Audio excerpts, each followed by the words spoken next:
Dead line ముగుస్తోంది.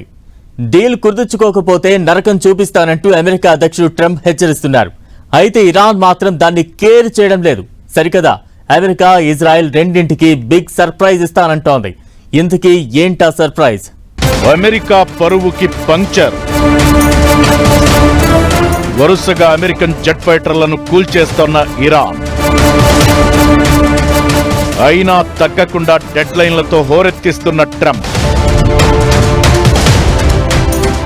Hormuz తెరవాల్సిందేనంటూ బెదిరింపులు.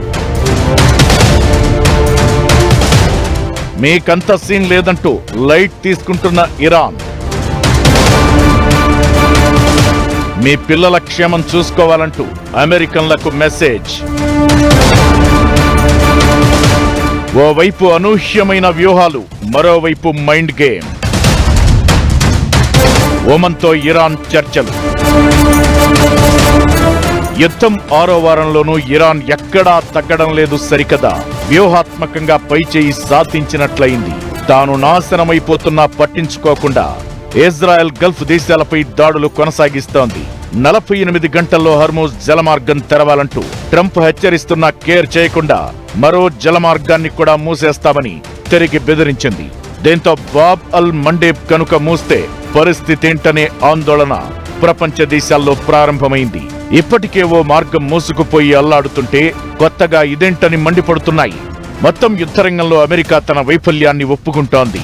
Donald Trump ప్రపంచంలోనే శక్తివంతమైన దేశంతో పోరాడుతున్నామంటూ ప్రకటించడమే ఇందుకు నిదర్శనం. అయితే అంత మాత్రాన రాబోయే విధ్వంసాన్ని తక్కువగా అంచనా వేయడానికి వీల్లేదు. ఇప్పటికే 2 యాంఫిబియస్ షిప్స్ ని రెడీ చేసిన ట్రంప్ అమెరికా సైన్యంలోని 82 ఎయిర్బోర్న్ డివిజన్ ని కూడా ఇరాన్ కోసం మోహరింపజేశాడు. ఈ 82 ఎయిర్బోర్న్ డివిజన్ ని అమెరికాలో 911 గా పిలుస్తారు. ప్రపంచంలోని ఏ మూలకైనా 18 గంటల్లోనే చేరుకోవడమే ఈ 911 డివిజన్ ప్రత్యేకత.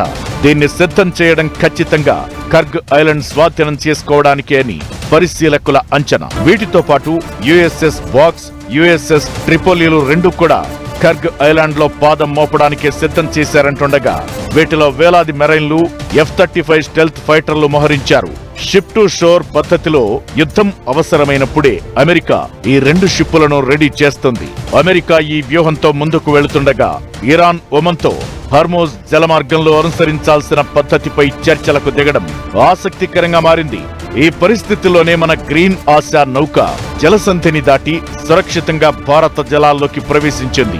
పశ్చిమాసియాలో తీవ్ర ఉద్రిక్తతలు కొనసాగుతున్నప్పటికీ ఈ కీలక సముద్ర మార్గం ద్వారా మన నౌకలు రవాణా సాగిస్తున్నాయి. ఇప్పటికీ గ్రీన్ ఆశాతో కలిపి 9 నౌకలు అలా ప్రయాణం చేశాయి. మరోవైపు ఇరాన్, అమెరికా, ఇజ్రాయెల్ అతిపెద్ద సర్ప్రైజ్ ఇస్తామని చెప్పడం కలకలం రేపుతోంది. మొత్తం మీద ఇరాన్ కి నరకం చూపిస్తామని చెప్పిన ట్రంప్ అదేదో నీకే చూపిస్తామంటూ ప్రతి సవాల్ చేసిన ఇరాన్ మధ్యలో ఇతర దేశాలు అల్లకల్లోలమవుతున్నాయి.